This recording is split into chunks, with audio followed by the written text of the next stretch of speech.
A lot of the woodwork in the assembly room has been restored. That may not be original. A lot of the woodwork and decorative artifacts in this room and in the hallway and the tower room are originals. The historians and archivists in the National Park Service went through over 60 layers of paint to try to determine the original colors of the rooms, the original paint colors. So there was a very detailed historical report done, and they've tried to restore it as it would have been during this time. So folks, as you come in, make sure to fill in. We have a lot of extra space over here. Please allow any children up towards the front.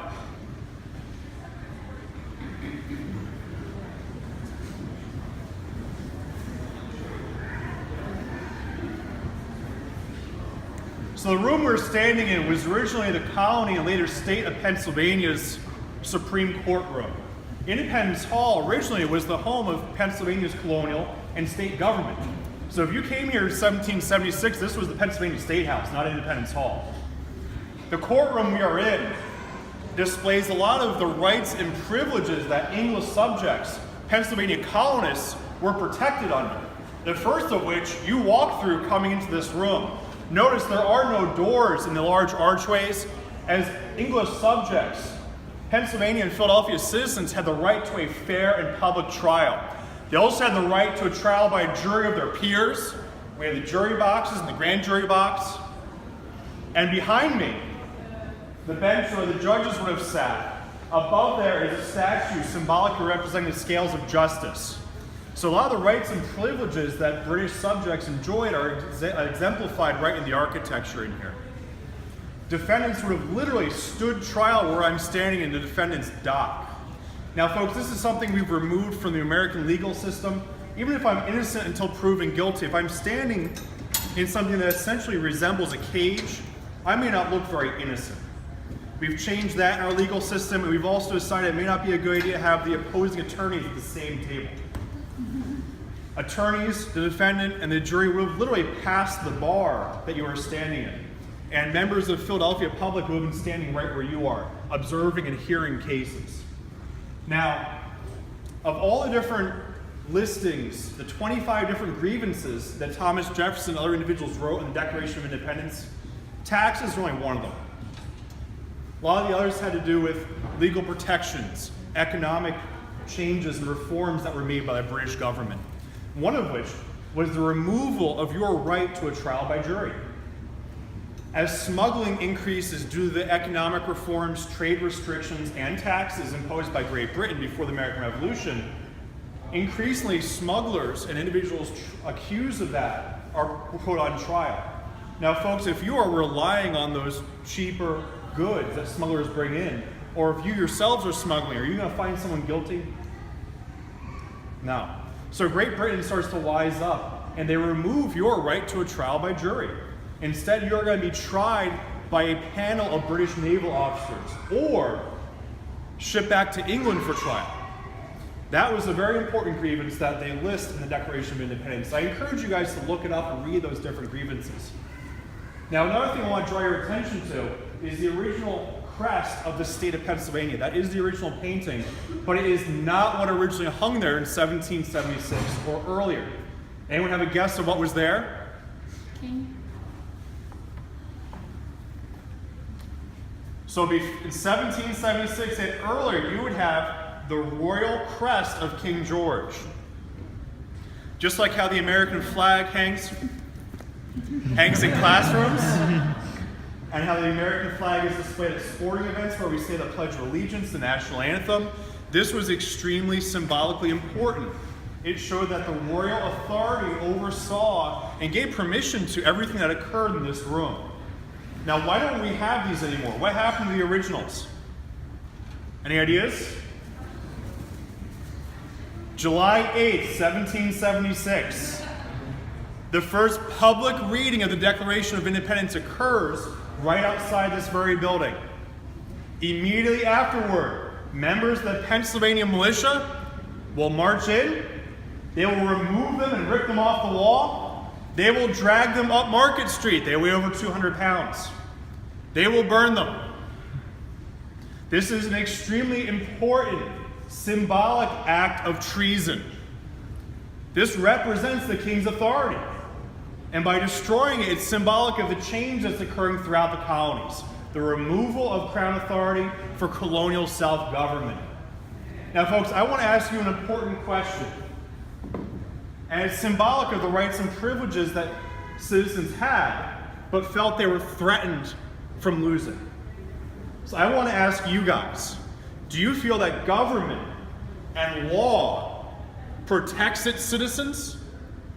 I want you guys to move to that side of the room. Or if you feel like government and law restrict and restrain your rights, I want you to move to that side of the room. So if you feel like government and law protect your rights and privileges, I want you to move over here. If you feel like government and law restrain and restrict you, I want you to move to that side. You can't stand in the middle because I have to move down the middle.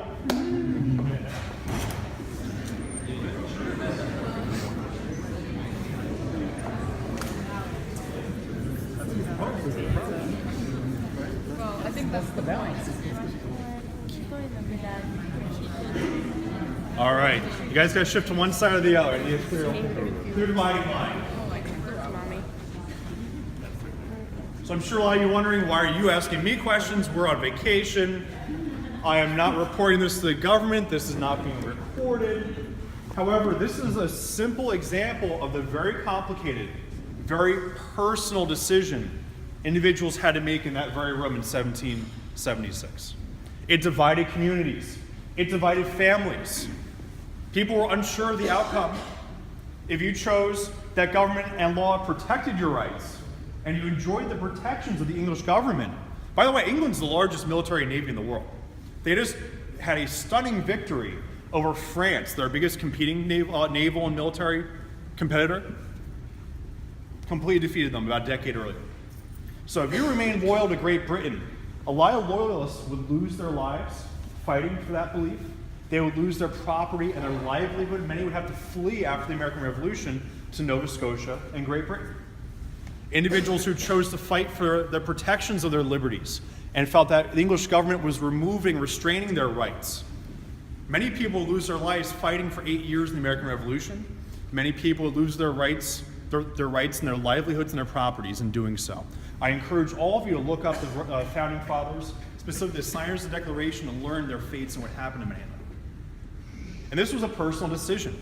Benjamin Franklin, one of our leading founding fathers here in Philadelphia, would never speak to his son again. His son was the royal governor of the colony of New Jersey. William Franklin would later be imprisoned and have to flee to London, never to speak to his father, Benjamin Franklin, again. So with that in your minds, I want to enter the assembly room. We're going to move over to where the United States was literally born.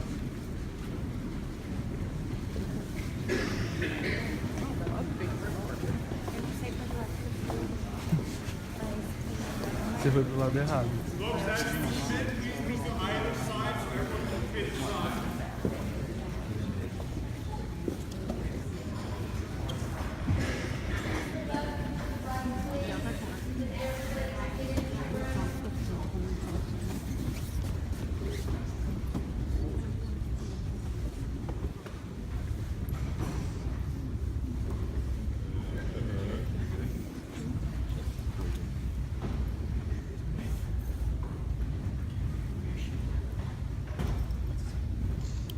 So folks, as you enter, please move to either side so everyone can still move in.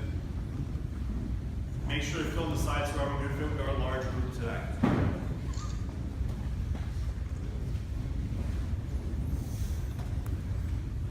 So as the events begin to escalate, in 1775, 13 different colonies are going to assemble in this room. Before the American Revolution, the 13 different colonies were competing. They were not under the same page. They were not under the same government. They were 13 separate individual colonies. They had more in common with London and Great Britain than they did with each other.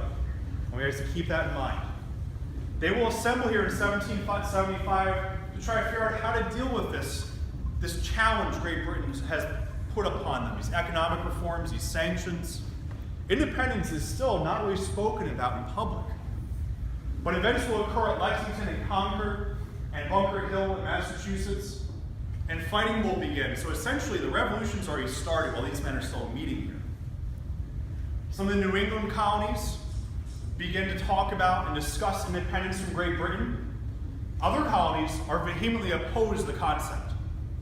Other delegations like Pennsylvania and Delaware are divided down the middle, unsure of how to act and what decision to make. Richard Henry Lee of Virginia will propose that these colonies are of right ought to be free and independent. It's a very controversial statement. That's treason. They will debate that for 2 months in this very room. At one point, they determined we should create a committee to create a document listing exactly why we want to be independent, write down our grievances. This way we can put a more informed vote, a decision to the matter.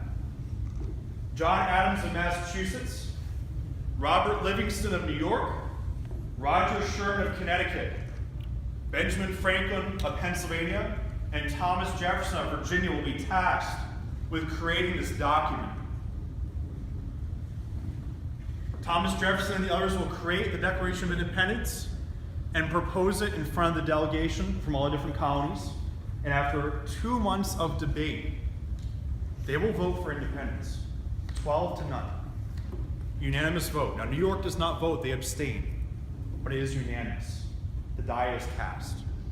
I imagine there's excitement and nervous kind of chill going through the room. Maybe people's collars got tighter as they imagined what could happen if this went south, if something went wrong, it didn't work.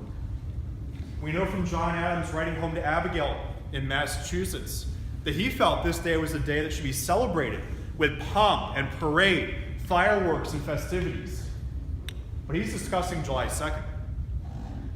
July 2nd is the day that they vote to declare independence from Great Britain. Well, we celebrate July 4th. Why July 2nd? I don't have July 2nd off, do you guys? They will spend the next 2 days debating the language and content of the Declaration of Independence. Now, put yourself in Thomas Jefferson's shoes. Imagine you were at work or at school, and you have a very important paper, project, proposal you are working on. You think it's your best work, you put a lot of time into it, several different drafts and additions, and you get it back with all sorts of red marks on it. They made almost 80 changes to his original document. He would never voice a complaint, but he would later write that they mangled his original document. So on July 4th, 1776, the original Declaration of Independence is approved, and they print several hundred copies to be distributed. This is a reproduction of the original Declaration of Independence as it would have been printed on July 4th. Now, we have an operational printing office 2 blocks down Chestnut Street. I encourage all of you to go see how this was made in the Franklin printing office. Now, this isn't the fancy copy I remember. Where's the map on the back? Folks, the engrossed copy, this copy that we don't know, that is preserved in Washington, would not be signed until August, not created until August. They are now independent from Great Britain. They have more important things to do, like fighting that war of independence and winning it, than to create the pretty-looking version, I call it. They will sign it piecemeal as delegates come and go, doing the business of the convention. And now that they are independent, we have to create our new own form of government. We have to govern ourselves now. So after all the oppression and tyranny of Great Britain, they create the Articles of Confederation, a very loose agreement between the different states with a very weak national government. The national government could not even tax the citizens. They had to simply request money from the states. Now, if you're a state trying to fund your own militia, your own endeavors, and the national government simply asks you for money, are you going to give it very willingly? One example I give is after the American Revolution, while the Articles of Confederation Congress is meeting in this room, there is an upset mob protesting outside. They are unpaid colonial veteran soldiers, owed back pay from a nation that could not even afford to pay its soldiers, borrowed money from Europe to help fight the war and could not pay it off. They had no ability to raise funds. James Madison and other individuals see something is going wrong. We need to do something, or our nation could fall apart before it even has a chance. So for 4 months in 1787, from May through September, they will convene here. Again, and they are tasked with revising the Articles of Confederation, fixing them. they quickly realize they are going to crumble up and throw it away and start over. They elect George Washington to be the presiding officer of the Constitutional Convention, president of the convention. That is the original chair he sat in, and that will be important later on as I discuss it. They have many different opinions and different agreements and compromises and arguments they have to go over for 4 months. They disagree on how the new nation should be represented. Virginia and the larger states believe that states should be represented based on their population. Virginia is much larger than Rhode Island. Why should they have equal say?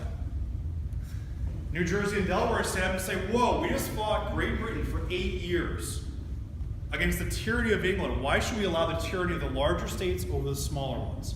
Equal representation for each state. They will disagree on the structure of the government. Today we know that our government has an executive, legislative, and judicial branch. They were unsure about the structure. Benjamin Franklin believed that the presidency was too much power for one individual. Franklin wanted 3 presidents to share the power of the office. They will disagree about issues like slavery and equality. Should slavery be allowed to continue or should it be terminated? Should slaves be counted towards the representation of certain states for population in determining the representation in government? Now I want you to picture Philadelphia in the summer. And by the way, this is a secret proceeding. Now people know that the convention's occurring, but the windows are shut, the doors are closed, and there's no air conditioning in 1787. And if you're a politician, you usually don't sit and calmly discuss politics, do you? So it is going to become passionate. There are going to be conflicts in this room. Delegates threaten to storm out, break the convention before anything can be accomplished. Franklin, who is elderly at this point, beginning to ail in health, will actually pay individuals to carry him into this room in a sedan chair so he can attend the convention. He's afraid it will fail without his assistance. Now, thanks to 2 important compromises, they were able to create a frame of government that has lasted for over 200 years. But many people were not happy with it. Many issues would be pushed down the road for future generations to address. It did not address slavery. It did not address equal rights for women. It did not implement protective laws against child labor. It did not solve all the nation's problems. And as delegates that go up to the president's chair, the desk, to sign that document, many are still unhappy with it.